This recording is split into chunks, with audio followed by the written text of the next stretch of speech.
Today I'll share 10 mastering tips that have proven to be valuable over the years. As professional engineers, we've developed these tips while working on a variety of projects in our studio. These 10 rules may seem basic and simple, but they have the greatest impact on the final result. No matter how straightforward they might appear, they are essential for professional mastering. Whether you are a mastering engineer, a mix engineer aiming to master your songs, or an artist learning how to master your own music, these tips can help you improve your skills and ensure you create a high-quality master. Hi, I'm Ivan from Major Mixing, and today we're exploring 10 mastering tips that will help you create a great master record. Tip number 1. Use high-quality monitors. The audio engineer starts by checking the track and then creating the final master. Neither of these steps can be done properly without professional speakers that provide accurate frequency response. Mastering requires high-end equipment because you need to hear the full frequency spectrum with precision. Cheap or consumer-level monitors simply won't do the job. Of course, having a professional studio with top-notch monitors is ideal, no question about that, but not everyone can afford it. The good news is you can achieve high-quality monitoring without owning a studio that costs a fortune. Here's the workaround. Get a pair of professional headphones.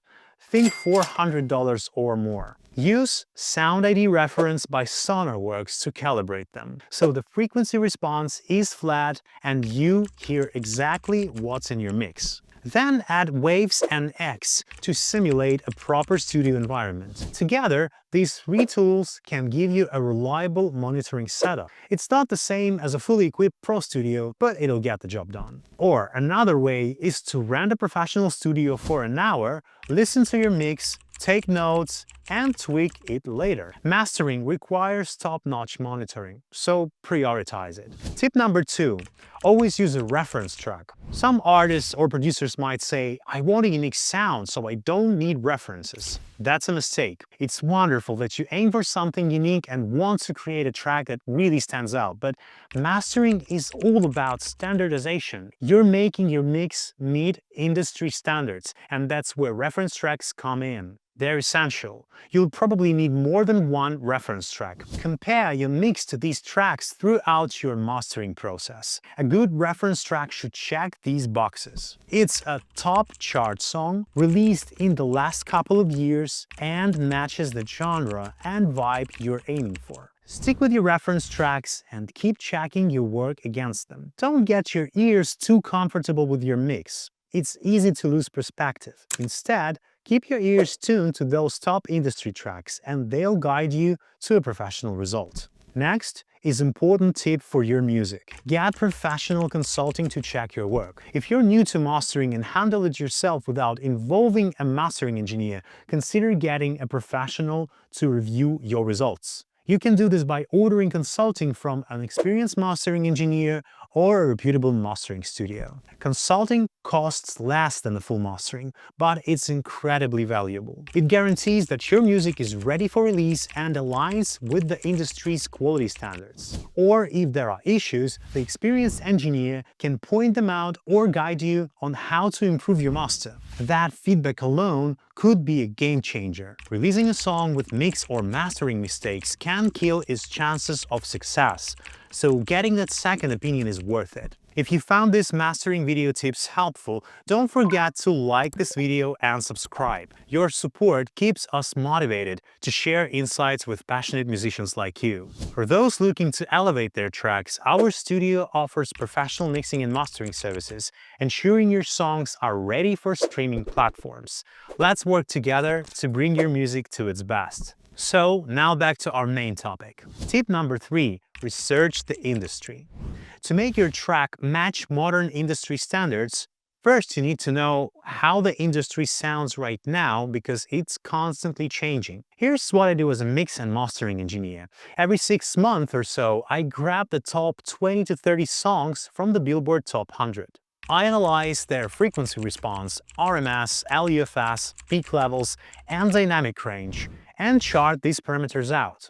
This gives me a clear picture of the modern trends in dynamic range, loudness, and total balance. In our studio, we aim for unique mixes, but mastering always aligns with the latest standards.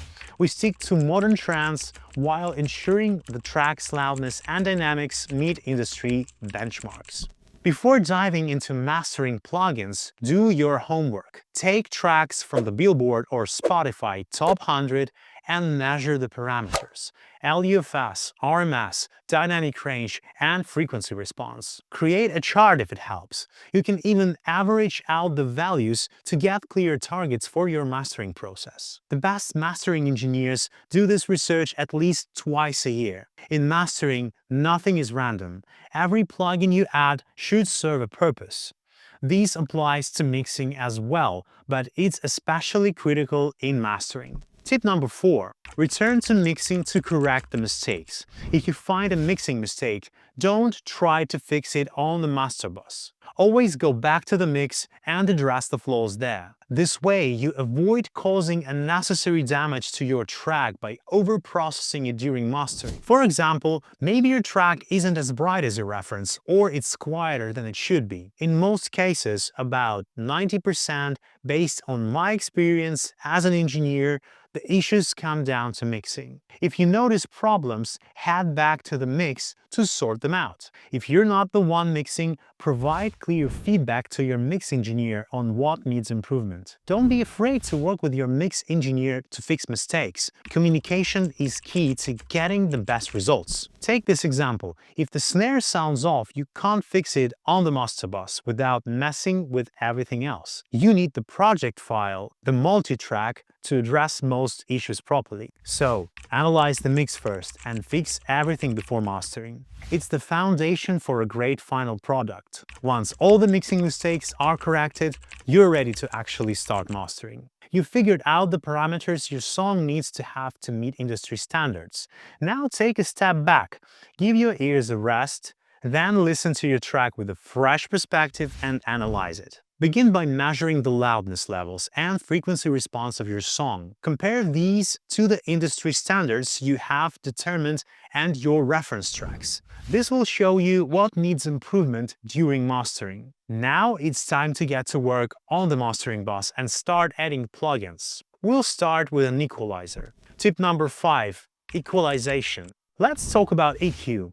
This is the tool you'll use to correct the frequency response of your track. Maybe the high end or low end needs a boost. Or perhaps there's a specific frequency band that's either too loud or too quiet.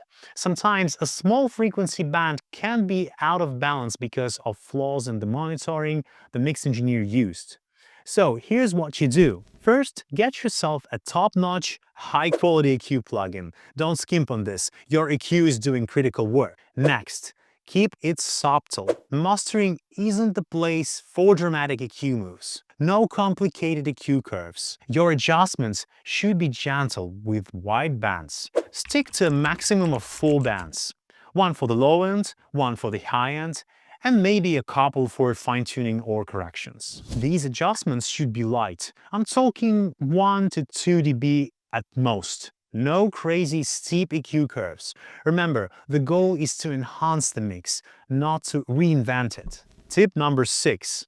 Use compressors to make the track louder. I see all the time how beginners, when mastering, try to reduce the dynamic range and reach the desired loudness using limiters. Yes, a limiter can help in this case, but it's much better to use a chain of compressors and then a limiter. First, you can use a saturator. For example, tape saturation to tame the peaks a bit. Then you can use 2 compressors, ones that are good for mastering. For example, as a slow compressor, take the Manley Varimu, and with it, you can smooth out the difference between the verse and the chorus. Then you can apply a quicker compressor. For this, you can use the API 2500, Fairchild, or SSL bus compressor. And with this, you can attenuate peaks. By the way, it's true that the SSL bus compressor was not initially created for mastering. The compressor gives the specific color to music. However, These days, many hits have been prepared for release with the help of the SSL bus compressor, and engineers often use it for mastering. Each compressor should correct the sound by about 1 dB. For example, 1 dB on the first compressor and 1 dB on the second compressor. After that, you can add the limiter for a couple more decibels. By this time, the loudness should be almost what you're looking for. Tip number 7.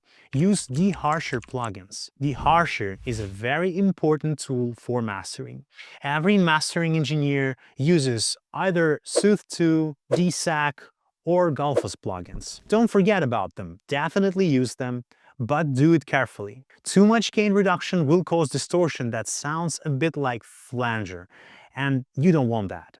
So use these plugins without overdoing it. By applying these plugins, you'll be able to clean up unwanted resonances and smoothen up the harsh parts in the track. Tip number 8. Apply distortion and soft clipper plugins. By this time, your track is almost ready. What you'll need now is to reduce the peaks even more using different tools. After applying compressors and limiters, we have almost reached the dynamic range and the loudness we need for our master record. However, some peaks will be left after compressing because even if the attack time is fast, some peaks still get through the compressors untouched. They're not important, just sitting there wasting headroom. For these peaks, use soft clippers, not limiters. Soft clippers will give additional color to the music and will cut these remaining peaks accurately. What plugins we are going to use? First, it's Sonox Inflator. It's especially good when the clip is set to 0 and you create a half decibel overload.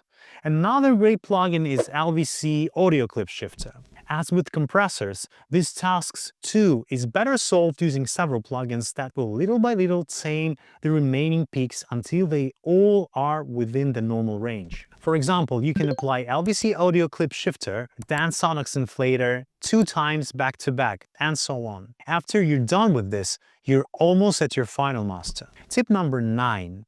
Finally, use a gentle limiter. At the end, we use limiters. This last limiter you apply must be of exceptional quality. What we may use in our studio for this purpose is, for example, the UAD Precision Limiter, AOM Invisible Limiter, or FabFilter Pro L2. This final limiter should again correct the sound slightly, set to less than 2-3 dB of gain reduction. If the necessary loudness at this step is impossible to achieve using these limiter settings, then instead of increasing gain reduction on the limiter, you need to return to mastering compression and add more compressors, or even return to mixing and change something there. Don't forget that the headroom should not be less than 0.3 dB to prevent intersample clipping. Tip number 10.